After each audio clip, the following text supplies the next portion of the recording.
Shalom, selamat pagi, apa kabar? Saya percaya saudara hari ini bergairah, dikuatkan, dibangun di dalam kebenaran firman Tuhan hari demi hari. Hari ini saya mau membagikan tentang healthy relationship. Mari kita berdoa sebelum saya membagikan healthy relationship di Jumat pagi ini.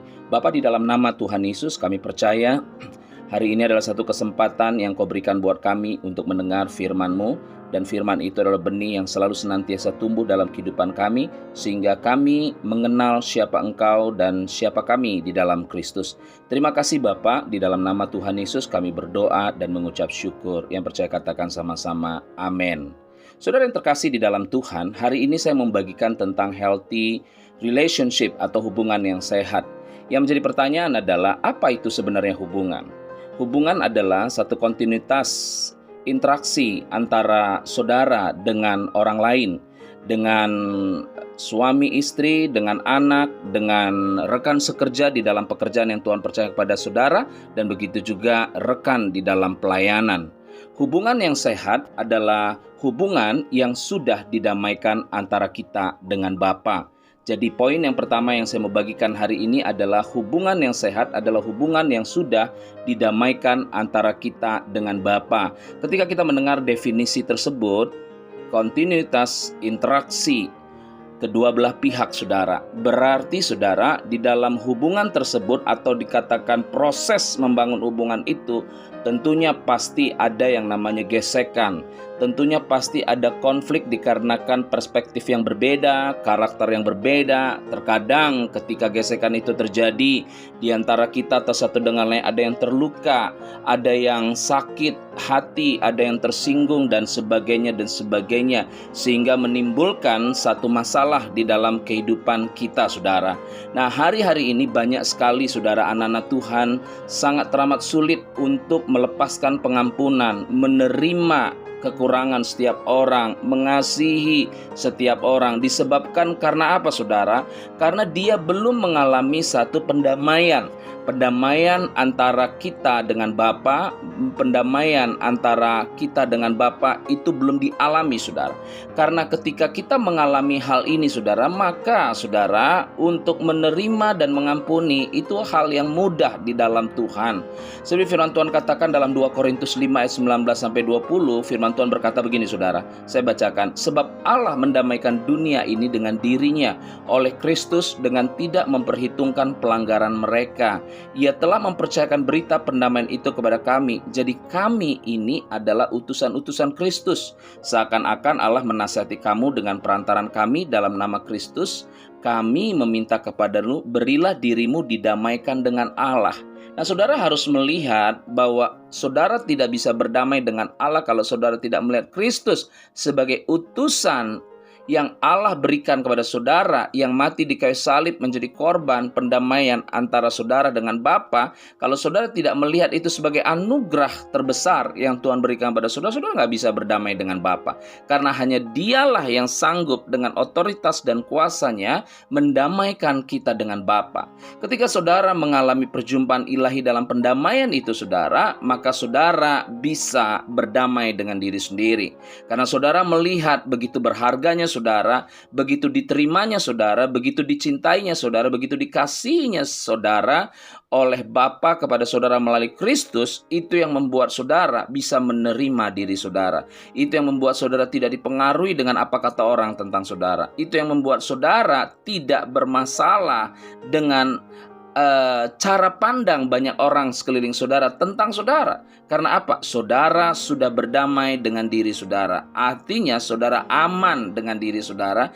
Karena apa? Saudara sudah dicintai, diterima, dikasihi dan sebagainya saudara. Ini hal yang sangat penting. Ketika saudara bisa berdamai dengan diri sendiri saudara, maka saudara bisa berdamai dengan orang lain. Sangat mudah untuk saudara rendah hati, untuk mengampuni, rendah hati untuk menerima kekurangan orang, rendah hati untuk mencintai dan mengasihi setiap orang, sama seperti seperti Kristus mengasihi saudara, sama seperti saudara mengasihi diri saudara. Jadi ini hal yang sangat penting, saudara. Poin yang pertama yang saya bagikan bahwa untuk hubungan yang sehat adalah hubungan yang sudah didamaikan antara kita dengan Bapa. Kalau dasar ini kita tidak alami, maka poin kedua, ketiga, keempat, dan kelima apa yang saya bagikan itu tidak bisa terjadi di dalam kehidupan kita. Poin yang kedua yang saya mau bagikan adalah healthy relationship atau hubungan yang sehat adalah hubungan yang didasari oleh kehidupan terang. Apa artinya, saudara? Di dalam 1 Yohanes 1 ayat 6-7 berkata begini, saudara. Jika kita katakan bahwa kita beroleh persekutuan dengan Dia, namun kita hidup di dalam kegelapan, kita berdusta dan kita tidak melakukan kebenaran. Tetapi jika kita hidup di dalam terang, sama seperti Dia ada di dalam terang, maka kita beroleh persekutuan seorang dengan yang lain, dan darah Yesus anaknya itu menyucikan kita daripada segala dosa. Jadi artinya hubungan yang sehat itu harus didasari di dalam kehidupan yang otentik, transparan, dan terbuka. Tidak ada kegelapan, tidak ada yang menutupi segala sesuatu antara saudara dengan Tuhan dan antara saudara dengan orang-orang sekeliling saudara, apakah itu istri, suami, anak, pelayanan, atau teman di dalam pekerjaan yang Tuhan percayakan. Artinya begini, saudara, ketika saudara hidup di dalam terang, saudara akan berkata apa adanya. Ya, karena kalau saudara tidak berkata apa adanya atau tertutup, maka ada apa-apa di dalam hati saudara. Jadi kembali lagi, saudara, kehidupan terang itu menunjukkan bahwa kita aman dengan diri kita dan kita percaya kepada Tuhan dan percaya kepada setiap orang sekeliling kita. Itu sebabnya saya menulis sebuah statement di dalam hubungan yang sehat, hubungan yang didasari oleh kehidupan terang adalah di dalam terang itu tidak ada dusta, melainkan keterbukaan dan berkata benar satu dengan lain dan mempercayai satu dengan yang lain, saudara. Nah, kalau hubungan ini sudah masuk kepada dimensi kehidupan terang, maka akhirnya tidak ada konflik di antara kita satu dengan yang lain. Karena apa? Karena kita mempercayai satu dengan yang lain. Tentunya ini terjadi karena sebuah proses pendamaian itu, saudara. Nah, saya berharap kepada saudara hari-hari ini, saudara lebih peka dan mengerti apa yang membuat saudara bisa atau memiliki hubungan yang tidak sehat dengan pasangan saudara, dengan rekan sekerja di dalam pekerjaan ataupun pelayanan, karena tidak ada sesuatu yang terbuka. Saudaranya mendengar dari sebelah pihak, saudara mendengar dari beberapa orang lain tentang orang tersebut, kebalikannya tentang diri saudara. Dan akhirnya banyak hal-hal yang saudara dengar itu tidak otentik. Mungkin bisa jadi dia dengar lagi tentang orang itu dari orang lain, sehingga kata demi kata yang saudara dengar itu tidak lengkap. Sehingga kadang-kadang ketika kita ditemukan mengetahui tentang orang itu, maka orang itu menilai kita sesuatu yang salah, saudara. Itu sebabnya hari ini saya berkata kepada saudara hari ini, mari belajarlah terbuka, belajarlah hidup terang. Apapun yang saudara alami hari-hari ini, saudara harus belajar bahwa Tuhan senang anak-anaknya hidup dalam terang. Terbukalah masalah keuangan saudara dengan istri saudara, terbukalah masalah pekerjaan di dalam pekerjaan saudara dengan atasan saudara. Jangan ada sesuatu yang ditutupi, karena kegelapan itu, dusta itu akan menciptakan konflik, saudara.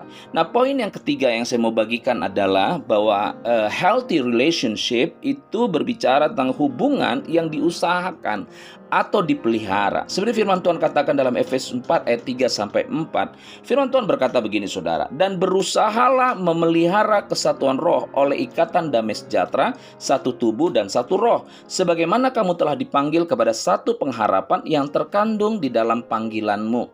Seperti apa yang saya katakan, definisi dari hubungan adalah berkesinambungan, interaksi satu dengan yang lain dengan sebuah tujuan, saudara. Jadi tujuan saudara membangun hubungan itu apa? Kalau orang yang tidak dalam bersama dengan Tuhan, mereka bisa aja, gue mau ketemu orang itu tujuannya untuk punya bisnis, atau tujuannya untuk bekerja sama di dalam pelayanan supaya kita bisa melihat pelayanan kita berhasil satu. Tapi lebih daripada itu, saudara harus lihat bahwa tujuan dari healthy relationship supaya kita mengenal Bapa melalui Kristus dan kita saudara percaya kepada Dia dan membawa setiap orang juga percaya kepada Tuhan. Jadi kalau saudara melihat tujuan atau pencapaian dari healthy relationship ini, maka saudara memiliki satu desire untuk berkorban dalam waktu, tenaga, untuk mengusahakan bagaimana saudara meletakkan semua keakuan, kepentingan atau pride saudara untuk datang kepada orang tersebut untuk membina atau mengusahakan satu hubungan yang baik saudara. Dan ketika hubungan itu baik saudara, maka saudara juga punya itikat untuk memelihara hubungan itu.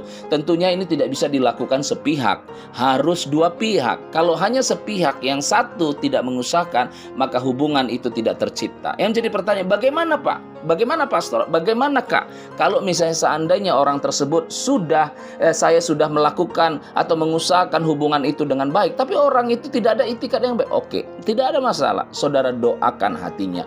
Saudara tetap terus declare tentang hubungan yang sehat buat mereka.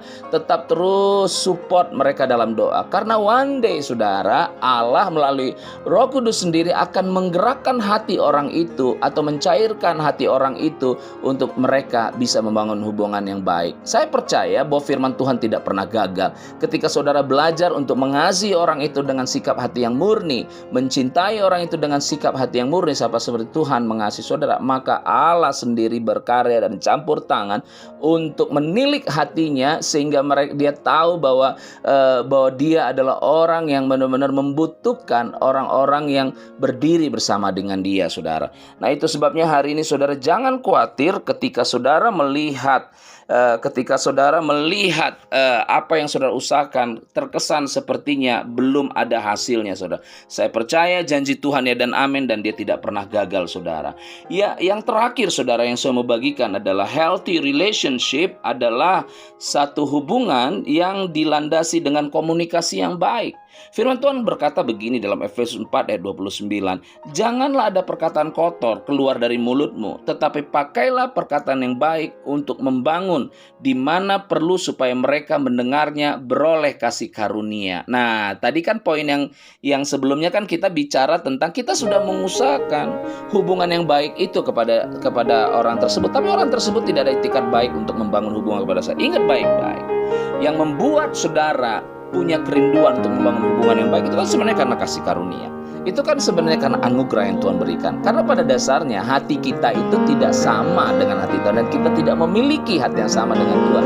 Tapi ketika saudara didamaikan dengan Bapa, dengan poin pertama yang saya bagikan, maka desire itu menjadi sebuah grace yang Tuhan berikan, anugerah atau kasih karunia yang terbesar yang membuat saudara rindu, karena saudara punya tujuan. Apa yang saudara lakukan adalah supaya saudara mengenal Bapa dan setiap orang yang tidak percaya menjadi percaya. Akhirnya saudara, apapun yang saudara lakukan, ketika saudara melihat orang ini nyebelin atau orang ini tidak punya etikat yang baik, atau bisa jadi dia juga melukai hati saudara dengan kata-kata, tapi saudara membalikan itu, bisa jadi saudara punya mindset bagaimana saya menjadikan musuh saya menjadi sahabat, melihat lawan saya menjadi sahabat dengan kata-kata yang baik, dengan kata-kata yang sopan, dengan kata-kata yang penuh dengan hikmat dan bijaksana, saudara. Jadi kembali lagi saudara, ketika saudara ketemu seseorang, saudara akan mempengaruhi cara pandang sikap hatinya dengan kata-kata yang penuh dengan hikmat dan bijak. Contohnya begini saudara, ketika ketemu seseorang yang saudara mau bangun hubungan, saudara akan mengatakan begini, "Wah, kamu luar biasa ya, saya melihat kamu orang yang benar-benar tetap setia mengasihi Tuhan." Atau saudara katakan, "Saya bangga punya sahabat seperti kamu, yang mana kamu tetap memberikan waktu untuk kita bisa bercakap-cakap." Atau, "Saya melihat kamu orang yang benar-benar antusias atau bergairah ketika bertemu dengan orang-orang yang ada di sekeliling saudara." Saudara mempergunakan kata-kata hal demikian. Nah, kata-kata saudara seperti itu, saudara, itu akan menciptakan bahwa orang tersebut merasa sepertinya punya teman untuk menguatkan dan membangun dia, mendukung dia dalam berbagai hal, saudara.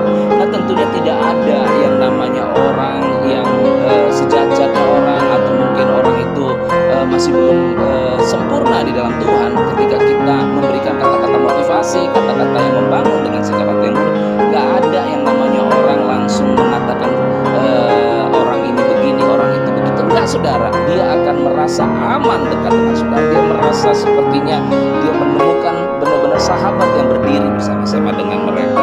Nah, akhirnya saya membuat satu statement seperti ini, saudara. Perkataan yang saya ulangi lagi, perkataan yang membangun membuat orang yang mendengarnya memperoleh kasih.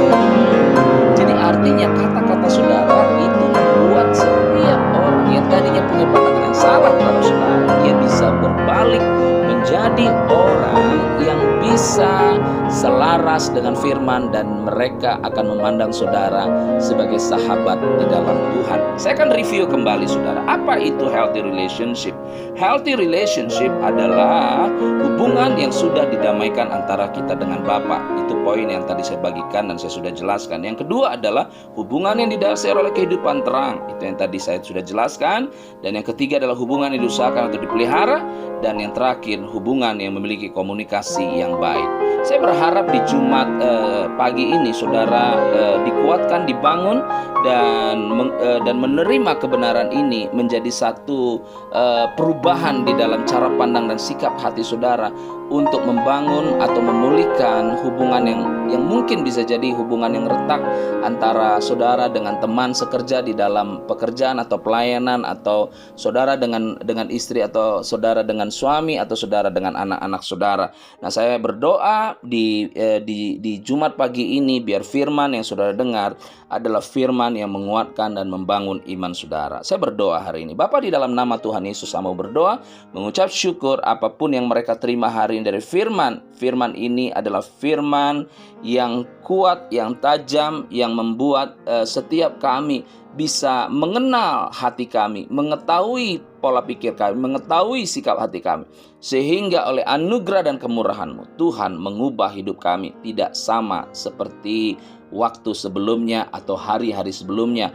Dan hamba-Mu berdoa hari-hari ini kami sebagai orang percaya di 3 perusahaan ini, PT Simnu, Gerbang, dan PT Multiadia Vlog, menjadi orang-orang yang memiliki hubungan yang sehat antara kami sebagai staf dengan atasan, begitu juga kami dengan operator dan operator dengan atasan, begitu juga rekan-rekan yang lain antara satu perusahaan dengan perusahaan yang lain, atau mungkin kami dengan rekanan-rekanan bisnis kami di perusahaan yang lain. Tuhan, aku berdoa hari ini Bapa, hari-hari ini Tuhan, apa yang kami lakukan dari tujuan untuk membangun hubungan supaya kami bisa mengenal Allah, dan kami bisa membawa setiap orang percaya kepada Tuhan. Terima kasih Bapa, di dalam nama Tuhan Yesus kami berdoa dan mengucap syukur. Yang percaya katakan sama-sama, amin. Haleluya. Tuhan Yesus memberkati. Selamat beraktivitas.